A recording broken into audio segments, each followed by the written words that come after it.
Hello friends, അകലെ latest review. Ritika നന്ദനയോട് ദീപക്കിൻ്റെ കാര്യങ്ങളെല്ലാം പറഞ്ഞു കൊടുക്കുക. നന്ദനെ, ഞാനിത് പറയുന്നതൊക്കെ നന്ദന ചതിക്കുഴിയിൽ വീഴാതിരിക്കാൻ വേണ്ടിയാ. നന്ദനെ അല്ലെങ്കിലും വേറെ ഏതൊരു പെൺകുട്ടിയാണെങ്കിലും ഞാൻ ദീപക്കിൻ്റെ കാര്യങ്ങൾ പറയും. എനിക്ക് മനസ്സിലായി ഋതിയെ, അച്ഛൻ വാക്കുകൊടുത്തതാണ് ദീപക്കിന്. ഈ കല്യാണാലോചന നടക്കുമ്പോൾ ഞാൻ ന്യൂയോർക്കിലായിരുന്നു. ദീപക്ക് നല്ല ചെറുപ്പക്കാരനാണെന്ന് അച്ഛൻ എന്നോട് പറഞ്ഞത്. അച്ഛൻ ഒരാളെക്കുറിച്ച് നല്ലത് പറയുമ്പോൾ എനിക്ക് വിശ്വസിക്കാതിരിക്കാനാവുമോ? അങ്ങനെ ഞാനും ദീപക് ചേട്ടനും കൂടെ ഫോണിൽ കൂടെ സംസാരിച്ച് അങ്ങ് പ്രണയമായിപ്പോയി. ഋതിക ക്ഷമിക്കണം, എനിക്കിപ്പോൾ ദീപക് ചേട്ടൻ്റെ പ്രണയമാണ്. എനിക്ക് ദീപക് ചേട്ടനെ മറക്കാൻ കഴിയില്ല. അതുകൊണ്ട് ഞങ്ങളുടെ കല്യാണം നടത്തിത്തരാൻ ഋതിക മുൻകൈ എടുക്കണം. എന്തൊരു പെണ്ണായ ഇവള്! കെട്ടാൻ പോകുന്ന ചെറുക്കൻ്റെ ഗുണവധികാരം എല്ലാം പറഞ്ഞു കൊടുത്തിട്ടും അവൾക്ക് യാതൊരു കൂസലുമില്ല. ഋതിക ഇങ്ങനെ അന്തം വിട്ട് അവളെ തന്നെ നോക്കി നിൽക്കുക. ആകെ ഒരു വല്ലാത്ത ടെൻഷനിൽ രാജു ഇരിക്കുക. യാമിനി അത് കണ്ട് യാമിനി മനസ്സിൽ പറയും, ഇവനിത് എന്ത് പറ്റി? ഒന്നിനകത്ത് ഇടപെടാതെ മാറിയിരിക്കുവാണല്ലോ. യാമിനി അടുത്തോട്ട് ചെന്ന് രാജു എന്ന് വിളിക്കുമ്പോൾ പെട്ടെന്ന് രാജു ചാടി എഴുന്നേറ്റ്, മേഡമല്ല കൂടം. ഇത്രയും നാളായിട്ടും രാജു, നിനക്കെന്നെ ചെറിയമ്മയെന്ന് വിളിച്ചുകൂടെ? അമ്മയെന്നല്ലേ വിളിക്കുന്നത്? പത്മയടത്തിയ രാജു അമ്മയെന്നല്ലേ വിളിക്കുന്നത്? പിന്നെ എന്താ എന്നെ ചെറിയമ്മയെന്ന് വിളിച്ചാല്? ഞാനെന്താ നിനക്ക് അന്യ? അയ്യോ, അങ്ങനെയല്ല. എന്നാൽ ഇനി നീ എന്നെ ചെറിയമ്മയെന്നേ വിളിക്കാവൂ. രാജു എന്താ ഋതുമോളുടെ അടുത്തോട്ട് പോകാതെ ഇവിടെ തനിയെ മാറിയിരിക്കുന്നത്? അത് ഋതു ആ നന്ദനയോട് സംസാരിക്കുമല്ലേ? ആ അനന്തംപിള്ളയുടെ സന്തതിയോട്. രാജു, ആ അനന്തംപിള്ള ഇങ്ങോട്ട് ഇറക്കി വിട്ട കരിമൂർക്കനോ വല്ലോ ആണോ ആ പെണ്ണ്? അല്ലെങ്കിൽ എന്തു ആകട്ടെ, നമുക്കെന്താ ഛേദം എന്നും പറഞ്ഞ് യാമിനി പോകാനായിട്ട് ഒരുങ്ങുമ്പോൾ ചെറിയമ്മേ എന്നിങ്ങനെ രാജു വിളിക്കുക. സ്നേഹത്തോടെ യാമിനി ഇങ്ങനെ തിരിഞ്ഞു നോക്കുക. ഈ വിളിയൊന്ന് കേൾക്കാൻ ഞാൻ എത്ര നാളുകൊണ്ട് കൊതിച്ചിട്ടുണ്ടെന്ന് നിനക്കറിയാവോ? ഇനി എന്നെ ഇങ്ങനെയേ വിളിക്കാവൂ. ഇതിനൊക്കെ ഒരു ചെറിയ സ്റ്റാർട്ടിങ് ട്രബിളേ ഉള്ളു. ഇപ്പോഴതങ്ങ് മാറി. അല്ല രാജു, എന്താ വിളിച്ചേ? അതെനിക്കൊരു കാര്യം പറയാനുണ്ടായിരുന്നു. അതെന്താ രാജു? ആ പെണ്ണിനെ എനിക്ക് നേരത്തെ അറിയാം. ആ അനന്തംപിള്ളയുടെ മോളെയാണോ? അതേ ചെറിയമ്മേ. അവൾ വന്നപ്പം മുതൽ രാജുവിനെ തന്നെ ശ്രദ്ധിച്ച് നോക്കുന്ന ഞാൻ ശ്രദ്ധിച്ചു. അല്ല രാജുവിന് ഇവളെ എങ്ങനെ അറിയാം? മാറിവാനീസ് കോളേജിൽ ഞാൻ പഠിക്കുമ്പോൾ ഇവളും അവിടെ ഉണ്ടായിരുന്നു. പക്ഷെ എൻ്റെ ബാച്ചിലല്ല. എന്താ വല്ല ലൈനും ആയിരുന്നോ? അയ്യോ, ആ വഴിക്കൊന്നും പോന്ന ആളല്ല ഞാനെന്ന് ചെറിയമ്മയ്ക്ക് അറിയാലോ. അതൊക്കെ എനിക്കറിയാൻ രാജു പണ്ട് ശ്രീവിദ്വേഷി ആയിരുന്നല്ലോ. ഇവൾ എൻ്റെ പുറകെ കുറേ നാൾ നടന്നതാ ചെറിയമ്മ. ആഹാ, അത് കൊള്ളാമല്ലോ. എന്നിട്ട് എന്തായാലും ഒരു വൺ വേ ലൈൻ ആയിരിക്കുമല്ലോ. അവൾ നിന്നെ പ്രേമിച്ചോ? എന്നിട്ട് അതിൻ്റെ ക്ലൈമാക്സ് എന്തായി? അവൾ എൻ്റെ പുറകെ നടന്ന് ശല്യം മൂത്തപ്പോൾ അവളുടെ ചെവിക്കുറ്റി നോക്കി ഞാൻ അടിച്ച്. എന്നിട്ട് ഇനി മേലിൽ എന്നെ ശല്യം ചെയ്യാൻ വന്നു പോയേക്കരുതെന്നും പറഞ്ഞു. യാമിനി ചിരിച്ചോണ്ട് പറയും, അപ്പോൾ പ്രതികാരദാഹിയായിട്ടാണ് അവൾ ഇങ്ങോട്ട് വന്നതെങ്കിലോ? എന്തായാലും രാജു, അവളുടെ ചെകിടത്തൊന്ന് കൊടുത്ത കാര്യം ഋതുമോളോട് പറഞ്ഞേര്.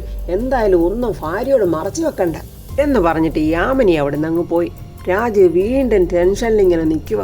ഋതുവിനോട് ഇതൊക്കെ പറയണോ? ഗതികെട്ട് കയറി വന്ന പെണ്ണ, അവളെ വെറുതെ നാണം കെടുത്തണ്ട.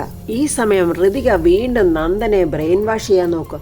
നന്ദനെ, പ്രേമോന്നൊന്നും പറയല്ലേ. പ്രേമോ എന്നുള്ളത് അങ്ങോട്ടും ഇങ്ങോട്ടും ഉള്ളതാ. ഇവൻ ആരെയും പ്രേമിക്കാനും ഒന്നും അറിയില്ല. ഇവനുള്ള വികാരം വേറെയാ. ഞാൻ എന്തായാലും ദീപക്കിനെ പ്രേമിച്ചു പോയില്ലേ. ഇനി എനിക്ക് അയാളെ മറക്കാൻ പറ്റില്ല ഋതിക. നന്ദനെ, മൊബൈൽ ഫോണിൽ കൂടെ വിളിച്ച് അങ്ങോട്ടും ഇങ്ങോട്ടും ഉണ്ടായ പ്രേമമല്ലേ? അതെന്തിനാ ഇത്രയ്ക്ക് സീരിയസ് ആയിട്ട് എടുക്കുന്നേ? ദീപക് ഓടിച്ചെന്ന് അമ്പയോട് പറയും, അമ്മേ, ആ ഋതികയുണ്ടല്ലോ, നന്ദനയോട് എന്നെക്കുറിച്ചുള്ള സകല വൃത്തികേടുകളും പറഞ്ഞു കൊടുക്കുക. നിന്റെ ജീവചരിത്രം മുഴുവൻ ഋതിക ഇപ്പം ആ പെണ്ണിനോട് പറഞ്ഞു കാണും. നിനക്കൊരു കൊച്ചുണ്ടെന്നുള്ള കാര്യം വരെ അവൾ പറഞ്ഞു കാണും. അതൊക്കെ പറയാൻ സാധ്യതയുണ്ടമ്മേ. എടാ മണ്ട, അതൊക്കെ പറയിപ്പിക്കാതിരിക്കാനല്ലേടാ നിന്നെ ഞാൻ അവളുടെ അടുത്തോട്ട് പറഞ്ഞു വിട്ടത്. അമ്മയെ ഋതിക എന്നെ ചീത്ത പറഞ്ഞു ഓടിച്ചോ? വാടാ ഇങ്ങോട്ട്. ഋതിക നന്ദനോട് പറയാം, എടോ താനിപ്പോൾ സേഫാ, തനിക്കൊന്നും പറ്റിയിട്ടില്ല. കുറച്ച് ഫിനാൻഷ്യൽ പ്രോബ്ലം. നന്ദനെ, താൻ വിദ്യാഭ്യാസ യോഗ്യതയുള്ള ആളല്ലേ? ഒരു ജോലിയൊക്കെ കണ്ടെത്തി ലൈഫിനെ നേരിടണം. ഇപ്പോഴത്തെ കണ്ടീഷനിൽ എനിക്ക് അതൊന്നും പറ്റില്ല ഋതികെ. ഞാൻ ആകെ തകർന്നു നിൽക്കുക. താൻ ഈ ദീപുവട്ടൻ എന്ന് പറയുന്ന ആളെ ഒരു ഗജ ഫ്രോഡാ. അവനെ കല്യാണം കഴിച്ച നന്ദനെ തന്നെ അവൻ നശിപ്പിച്ചു കളയും. അംബികയും ദീപക്കൂടെ അങ്ങോട്ട് ചെന്നിട്ട് അംബിക ചോദിക്കുക, എന്താ ഇവിടെ? അതെ, നിങ്ങളുടെ ഈ വൃത്തികെട്ട മകന്റെ സ്വഭാവം എല്ലാം ഞാൻ നന്ദനയോട് പറയുമായിരുന്നു. ഇതിലൊക്കെ ഇടപെടാൻ നിനക്ക് എന്താടി കാര്യം? അതെ, ഇവളും എന്നെപ്പോലെ ഒരു അതുകൊണ്ടാ ഞാൻ ഇതൊക്കെ പറഞ്ഞത്. ശബരി എക്സ്പ്രസിനാ ഇവള് തല വെക്കാൻ പോകുന്നത് ഞാൻ അഡ്വൈസ് ചെയ്തു. താണ്ടെ, എൻ്റെ മോൻ കല്യാണം കഴിക്കാൻ പോകുന്ന പെണ്ണായത്. ഇവളോടെ അപഖ്യാതിയൊക്കെ പറയാൻ നീ ആരാടി? നീ ഇവന്റെ പിറകെ നടന്നിട്ട് അവനെ കിട്ടാത്തന്റെ ദേഷ്യം കൊണ്ടല്ല ഇങ്ങനെയൊക്കെ വിളിച്ചു പറയുന്നത്. ദാണ്ടെ അംബികെ, ഇല്ലാത്ത കാര്യമൊക്കെ പറഞ്ഞാലുണ്ടല്ലോ പല്ലടിച്ചാൻ താഴെ ഇടും. ദേഷ്യത്തോടെ ദീപക്, എടി നീ മിണ്ടാതിരിയടാ, ഇല്ലെങ്കിൽ നീ മേടിക്കൂടാ. എൻ്റെ മോൻ്റെ കാര്യമൊക്കെ ഞാൻ തീരുമാനിക്കും. ജോത്സ്യൻ പറഞ്ഞതുപോലെ എൻ്റെ മകൻ വിവാഹം കഴിക്കാൻ തീരുമാനിച്ച പെണ്ണാണ് ഈ നന്ദന. പറഞ്ഞത് കേട്ടോടി മോള് വാ എന്നും പറഞ്ഞ് നന്ദനയുടെ കൈക്കും പിടിച്ച് അംബിക പോവുകയാണ്.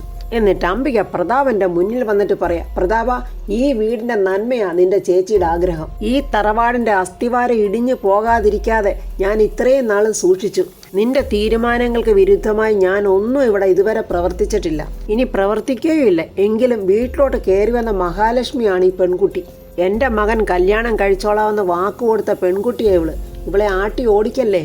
ഇവളെ ദീപക്കിന് കല്യാണം കഴിച്ച് കൊടുക്കണമെന്നാ എൻ്റെ ആഗ്രഹം. നിന്റെ അനുഗ്രഹത്തോടെ ആ കർമ്മം നടത്തി കൊടുക്കണമെന്നാ ഈ ചേച്ചിയുടെ ആഗ്രഹം. ചേച്ചി, ഇവൻ വാക്കുകൊടുത്ത കഥകളൊന്നും എന്നോട് പറയണ്ട. ആ കഥകളൊന്നും എനിക്ക് അത്രയ്ക്ക് അങ്ങോട്ട് ദഹിക്കില്ല.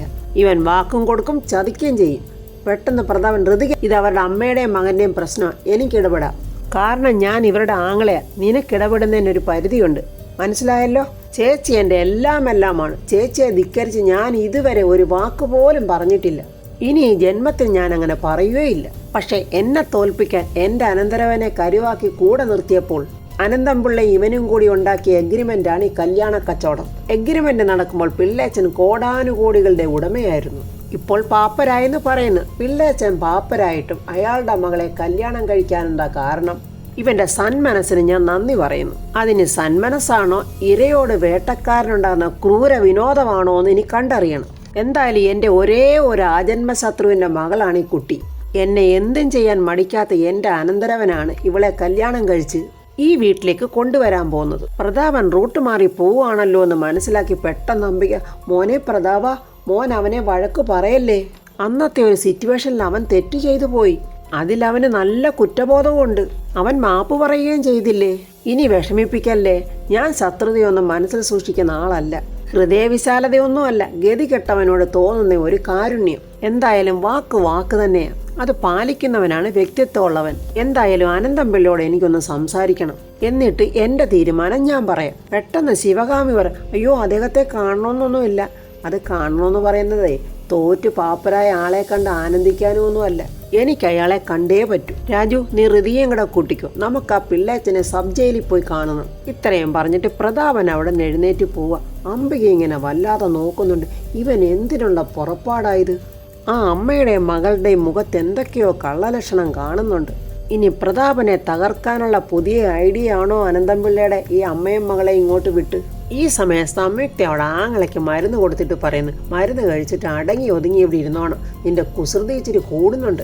വല്യേച്ചി, എനിക്കൊരു കാര്യം പറയാനുണ്ട്. അത് കംപ്ലൈന്റ് അല്ല. അപ്പൊ ആങ്ങളെ കംപ്ലൈന്റ് അല്ലെങ്കിൽ അപ്പോൾ അത് എന്നെ കുറിച്ചല്ല. നീ എന്താന്ന് പറമോളെ. വല്യേച്ചി ഇവിടെ ഇല്ലാതിരുന്ന സമയം അത്രയും ഇവൻ നണ്ട മഴവെള്ളത്തിൽ കളിക്കുമായിരുന്നു. നേരാണോ തേജു പറഞ്ഞത്? വല്യേച്ചിയല്ലേ പറഞ്ഞത് മനുഷ്യരെല്ലാരും പ്രകൃതിയോട് ഇണങ്ങി ജീവിക്കണമെന്ന്? എടാ, അതിന് നിന്നോട് മഴവെള്ളത്തിൽ കളിക്കാനാണോ ഞാൻ പറഞ്ഞത്? മഴ പ്രകൃതിയുടെ ഒരു ചെറിയ അത്ഭുതമല്ലേ? വല്യേച്ചിക്കറിയില്ലേ, സൂര്യന്റെ ചൂട് കാരണം കടൽ, നദി, കുളം ഇവയിലെ വെള്ളം ആവിയായി മുകളിലോട്ട് ഉയരുന്നു. ആ നീരാവി ആകാശത്തോട്ട് ചെല്ലുമ്പോൾ അതങ്ങ് തണുക്കും. അതങ്ങനെ തണുക്കുമ്പോൾ അങ്ങനെ ചെറിയ ജലത്തുള്ളികളെ എടാടാ മതിയടാ. നീ ആരാ? കോളേജ് പ്രൊഫസറോ? പ്രൊഫസർ തേജ നമ്പൂതിരി. അപ്പോൾ ഒരു ഫോൺ കോൾ വരുന്നുണ്ട്. ചേച്ചിക്ക് താണ്ട ഒരു കോള്. പ്രതാപന്റെ ഫോണാണെന്ന് മനസ്സിലാക്കി പെട്ടെന്ന് സംയുക്ത ഫോണും കൊണ്ട് പുറത്തു മാറി സംസാരിക്കുക. ഹലോ സാർ, പവിത്ര സിസ്റ്റർ വീട്ടിലാണോ? അതെ സാർ, ഞാൻ വീട്ടിലാ. തികച്ചും പേഴ്സണലായിട്ടൊരു കാര്യം പറയാനാണ് ഞാനിപ്പോൾ വിളിച്ചത്. മറ്റൊന്നുമല്ല, അത് സിസ്റ്ററുടെ ഒരു ഒപ്പീനിയൻ മാത്രം അറിഞ്ഞാൽ മതി. അയ്യോ സാറേ, ഞാൻ അതല്ല, ഒരു കാര്യം കേട്ട കൃത്യമായിട്ട് എൻ്റെ അഭിപ്രായം പറയാൻ താൻ ബഹുമിടിക്കുക. അതുകൊണ്ടാണ് തന്നോട് പറയുന്നത്. അയ്യോ എൻ്റെ ദൈവമേ, ഈ സാറിന് ഇനി എന്നോട് പ്രേമമോ മറ്റോ ഉണ്ടോ? അയ്യോ സാറ് പറഞ്ഞോ, എൻ്റെ അഭിപ്രായം ഞാൻ പറയാം. പക്ഷേ അത് കറക്റ്റ് ആയിരിക്കണമെന്നില്ലല്ലോ. അതൊക്കെ കറക്റ്റ് ആയിരിക്കും. അതെ, എൻ്റെ അനന്തരവൻ്റെ ഒരു പ്രശ്നമാണ്. അവൻ്റെ ക്യാരക്ടർ സിസ്റ്ററിന് അറിയാവുന്നതല്ലേ.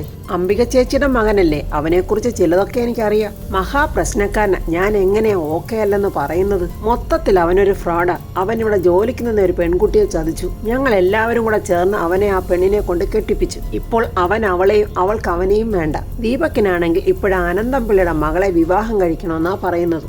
ആ വിവാഹം ഞാൻ നടത്തി കൊടുക്കണോ? പറയൂ. ആ വിവാഹം നടത്തി കൊടുക്കണോ വേണ്ടയോ? ആ കല്യാണം നടക്കട്ടെ സാർ. എനിക്ക് ഈ അഭിപ്രായം കേട്ടാൽ മതി. Thank you sister. ചേടാ, ഈ വർമ്മ സാറിന് ഇത് എന്തു പറ്റി എന്നും പറഞ്ഞ് സംയുക്ത അവിടെ ഇങ്ങനെ ആലോചിച്ചുകൊണ്ട് നിൽക്കുക. പ്രതാപൻ ഇങ്ങനെ മുകളിൽ നിന്ന് ഫോൺ ചെയ്ത് താഴോട്ട് വരുമ്പോൾ താഴെ സോഫയിൽ ദീപക്കും നന്ദനയും കൂടെ ചിരിച്ചിങ്ങനെ സംസാരിച്ചുകൊണ്ടിരിക്കുന്നതാണ് കാണുന്നത്. രണ്ട് ദീപേട്ട വല്യമ്മാവൻ എന്നും പറഞ്ഞ് നന്ദന എഴുന്നേക്കുക. ഒരു ചെറിയ മാൻപേടകളുണ്ട്. അതിനെ മേട്ടുപ്പാളയം കാട്ടിലോട്ട് കെട്ടിയെടുത്തിരിക്കുക. ശേഖരൻ പുള്ളിമാൻ. പ്രതാപനും ദീപക്കിനെ നോക്കിയിട്ട് മനസ്സിൽ പറയും, എനിക്കിവനെ കാണുമ്പോൾ ചില പോലീസുകാരുടെ സ്വഭാവമാണ്. ഇവനെ കാണുമ്പം എൻ്റെ കാരണത്തിട്ട് അടിക്കാൻ തോന്നുക. എന്താടാ ഇതൊക്കെ അലമ്പിന് വേണ്ടിയിട്ടാണോ അതോ ആത്മാർത്ഥതയായിട്ടാണോ? അയ്യോ വല്യമ്മാവൻ ചോദിച്ചത് എന്താണെന്ന് എനിക്ക് മനസ്സിലായില്ല. എടാ നിനക്ക് കാര്യമൊക്കെ മനസ്സിലായി, പക്ഷെ നീ എന്നെ ആക്കുക. നീ പഠിച്ച കള്ളനാണെന്ന് നിന്നേക്കാൾ കൂടുതൽ എനിക്കറിയാം. കുട്ടിക്കാലത്ത് ഞാൻ ചില വികൃതികൾ വല്യമ്മാവന്റെ മുന്നിൽ കാണിച്ചിട്ടുണ്ട്. ഓഹോ, വികൃതികളോ? ഈ കുട്ടിയുടെ നിൽക്കുന്നതുകൊണ്ട് കൂടുതലായിട്ട് ഞാനൊന്നും പറയുന്നില്ല. എനിക്കറിയേണ്ട സത്യസന്ധമായ ഒരു കാര്യമാണ്. പരസ്പരം വഞ്ചിക്കാതെ സത്യസന്ധമായ ഒരു വിവാഹത്തിന് ആണോ നിങ്ങൾ ഒരുങ്ങുന്നതെന്ന്. ഞാൻ എനിക്കുണ്ടായ കുഴപ്പങ്ങളും പാളിച്ചകളും ഒക്കെ ഞാൻ നന്ദനയോട് പറഞ്ഞിട്ടുണ്ട് വല്യമ്മാവ, എനിക്ക് ജീവിതത്തിൽ ഒത്തിരി തെറ്റുകളും കുറ്റങ്ങളും പറ്റിയിട്ടുണ്ട്. അതൊക്കെ ചെറുപ്പത്തിന്റെ അവിവേകം കൊണ്ട് പറ്റിപ്പോയതാ. അത് അവിവേകമൊന്നും അല്ലടാ, നല്ല അടി കിട്ടാത്തതിന്റെ കുഴപ്പമാ. എല്ലാ തെറ്റുകളും തിരുത്തി സമാധാനപരമായ ഒരു കുടുംബജീവിതം നയിക്കണമെന്നാ എൻ്റെ ആഗ്രഹം. അതിന് വല്യമ്മാവൻ എനിക്കൊരു അവസരം ഉണ്ടാക്കി തരണം. ഞാനെന്തിനാണ് അവസരം ഉണ്ടാക്കി തരണേ? അതിനൊക്കെ നിങ്ങൾ തന്നെ അങ്ങ് അവസരം ഉണ്ടാക്കിയില്ലേ? നന്ദന പറയാം, ഞാൻ അമേരിക്കയിലായിരുന്നപ്പോൾ ദീപുവേട്ടനും ഞാനും ഒത്തിരി സംസാരിക്കുമായിരുന്നു. എല്ലാം എന്നോട് ദീപുവേട്ടൻ തുറന്നു പറഞ്ഞിട്ടുണ്ട്. സത്യം പറഞ്ഞാൽ ദീപുവേട്ടൻ ഒരു കുമ്പസാരക്കൂട്ടിൽ നിന്ന പോലെ എല്ലാം എന്നോട് തുറന്നു പറഞ്ഞിട്ടുണ്ട്. കുമ്പസാരവോ? കുട്ടിയാരാ, പള്ളിയിലച്ഛനോ? ഒരു പ്രായത്തിൽ പലർക്കും പല അബദ്ധവും പറ്റുമല്ലോ സാർ. ദീപുവേട്ടന് പറ്റിയ അബദ്ധങ്ങളെ ഞാൻ അങ്ങനെ കണ്ടിട്ടുള്ളൂ. അച്ഛൻ്റെ സംരക്ഷണമില്ലാതെ വളർന്ന കുട്ടിയല്ലേ സാർ ദീപുവേട്ടൻ. അതിൻ്റെതായ ചില കുഴപ്പങ്ങളൊക്കെ ഉണ്ടായെന്ന് വരാം. പ്രതാപൻ ഇതൊക്കെ കേട്ടിങ്ങനെ ഞെട്ടി നോക്കി നിൽക്കുവാണ്. കുട്ടി എന്തായി പറയുന്നത്? അച്ഛനില്ലാതെ വളർന്നു വന്നോ? എന്ന് ഇവനോടൊപ്പം ഇവൻ്റെ അമ്മയുണ്ടായിരുന്നു. ഇവൻ്റെ അച്ഛൻ്റെ സ്ഥാനത്ത് അമ്മാവനായ ഈ ഞാനും ഉണ്ടായിരുന്നു. അതിന് സാറ് മിനിസ്റ്റർ ആയിരുന്നില്ലേ? സാറിൻ്റെ തിരക്കാരന് ദീപുവേട്ടൻ മുതലെടുത്തത്. ഇനിയുള്ള കാലം ഒരേ മനസ്സോടെ പരസ്പരം സ്നേഹിച്ച് ജീവിക്കാമെന്ന് ദീപുവേട്ടൻ എനിക്ക് ഉറപ്പു തന്നിട്ടുണ്ട്. ഇവൾ അനന്തംപിള്ളയുടെ മകള് തന്നെ. എന്തോ വലിയ കണക്കുകൂട്ടലോടെയാണ് പ്രതാപന്റെ വീട്ടോട്ടുള്ള വരുന്നത്. എന്തായാലും ഞാൻ അനന്തംപിള്ളയെ പോയെന്ന് കാണട്ടെ, എന്നിട്ട് ഞാൻ ബാക്കി കാര്യം പറയാം. അനന്തംപിള്ള ഒരു പോലീസുകാരനോട് ചോദിക്കും, എന്താ വിനോദ ഇപ്പോൾ എന്നെ ഇങ്ങോട്ട് കൊണ്ടുവന്നത്? ജയിൽ സൂപ്രണ്ടിന്റെ ബർത്ത്ഡേ മറ്റോ ആണോ? ഇനി സ്പെഷ്യൽ ഫുഡ് വല്ലതും ഉണ്ടോ എന്ന് അറിയാൻ വേണ്ടിയാ. അയ്യോ സാറേ, സാറിന് സ്പെഷ്യൽ ഫുഡ് വല്ലതും വേണമെങ്കിൽ ഞാൻ വാങ്ങിച്ചു തരില്ലേ? ഞാനിപ്പോൾ ഇങ്ങോട്ട് വന്നതേ സാറിന് വിസിറ്റേഴ്സ് ഉണ്ടെന്ന് പറയാൻ. വിസിറ്റേഴ്സോ? അതെ, ചെറിയ ആളൊന്നും അല്ല. മുൻ മന്ത്രി പ്രതാപ് വർമ്മയാണ് വന്നിരിക്കുന്നത്. കൂടെ അദ്ദേഹത്തിന്റെ മകളും മരുമകനും ഉണ്ട്. ഒരു കളിയാക്കലോടെ അനന്തംപിള്ള പറയും, എന്നാൽ വരാൻ പറയടോ. തന്റെ തന്ത്രങ്ങൾ ഫലിച്ചു എന്നുള്ള ഭാവത്തിൽ അനന്തംപിള്ള ഇങ്ങനെ സന്തോഷത്തോടെ നിൽക്കുവാണ്. അങ്ങനെ പ്രതാപനും രാജുവും ഹൃദയയും കൂടെ അനന്തംപിള്ളയെ കാണാൻ വന്നിരിക്കുക. അനന്തംപിള്ള പറയും, ഇതൊരു മഹാ അത്ഭുതമാണല്ലോ. എന്നെ അകത്താക്കാൻ പാടുപെട്ടവർ തന്നെ എന്നെ കാണാൻ വന്നിരിക്കുന്നു. ആ അധ്യായമൊക്കെ കഴിഞ്ഞിടും അനന്തംപിള്ള. ഇപ്പം ഞങ്ങൾ വന്നിരിക്കുന്ന പഴയ ശത്രുക്കളായിട്ടൊന്നും അല്ല, മിത്രങ്ങളായിട്ട് തന്നെ. വിരിഞ്ഞ മാറും നിറഞ്ഞ ഹൃദയമുള്ളവർ ആരോടും ശത്രുതയൊന്നും വെച്ച് പുലർത്താറില്ല. ശത്രുക്കളെ സ്നേഹിക്കുക തന്നെ ചെയ്യും. ഓ, വളരെ സന്തോഷം വർമ്മ സാറേ. ഇപ്പോഴെനിക്ക് കാര്യങ്ങളൊക്കെ ഏറെക്കുറെ മനസ്സിലായി. എൻ്റെ ഭാര്യയും മകളും അങ്ങോട്ട് വന്നിട്ടുണ്ട് അല്ലേ? അക്കാര്യം സംസാരിക്കാനാണ് ഞാൻ മോളെയും രാജുവിനെയും കൂട്ടി ഇങ്ങോട്ട് വന്നത്. ഋതുമോളെ, രാജു, എനിക്ക് നിങ്ങളോട് പരാതിയോ പരിഭവമോ ഒന്നുമില്ല. ഞാൻ ചെയ്തതിനുള്ള ശിക്ഷയാണ് ഞാൻ അനുഭവിക്കുന്നത്. അതെനിക്ക് കിട്ടിയല്ലേ പറ്റൂ. രാജു പറയാം, ഞങ്ങൾക്ക് വഴക്കൊന്നുമില്ല സാറേ. പ്രതാപം പറയാം, ഞാൻ വന്നത് മറ്റൊരു കാര്യം പറയാൻ. എനിക്ക് മനസ്സിലായി, എൻ്റെ ഭാര്യയും മകളോട് ഉണ്ടെന്ന് പറഞ്ഞപ്പോൾ തന്നെ എനിക്ക് കാര്യം മനസ്സിലായി. എൻ്റെ അറിവോടുകൂടിയാണ് അവരോട് വന്നിരിക്കുന്നത്. എൻ്റെ അനുവാദം ചോദിച്ചപ്പോൾ ഞാൻ അപ്പോഴേ അവരോട് പറഞ്ഞു, എന്നെപ്പോലെയല്ല പ്രതാപ വർമ്മ സാറെന്ന്. അദ്ദേഹം ശത്രുതയൊന്നും മനസ്സിൽ സൂക്ഷിക്കുന്ന ആളേ അല്ലെന്ന്. പ്രതാപം പറയുക, അപ്പോൾ ദീപക്ക് തൻ്റെ മകളെ വിവാഹം കഴിക്കുന്നതിൽ തനിക്ക് എതിർപ്പൊന്നും ഇല്ലല്ലോ?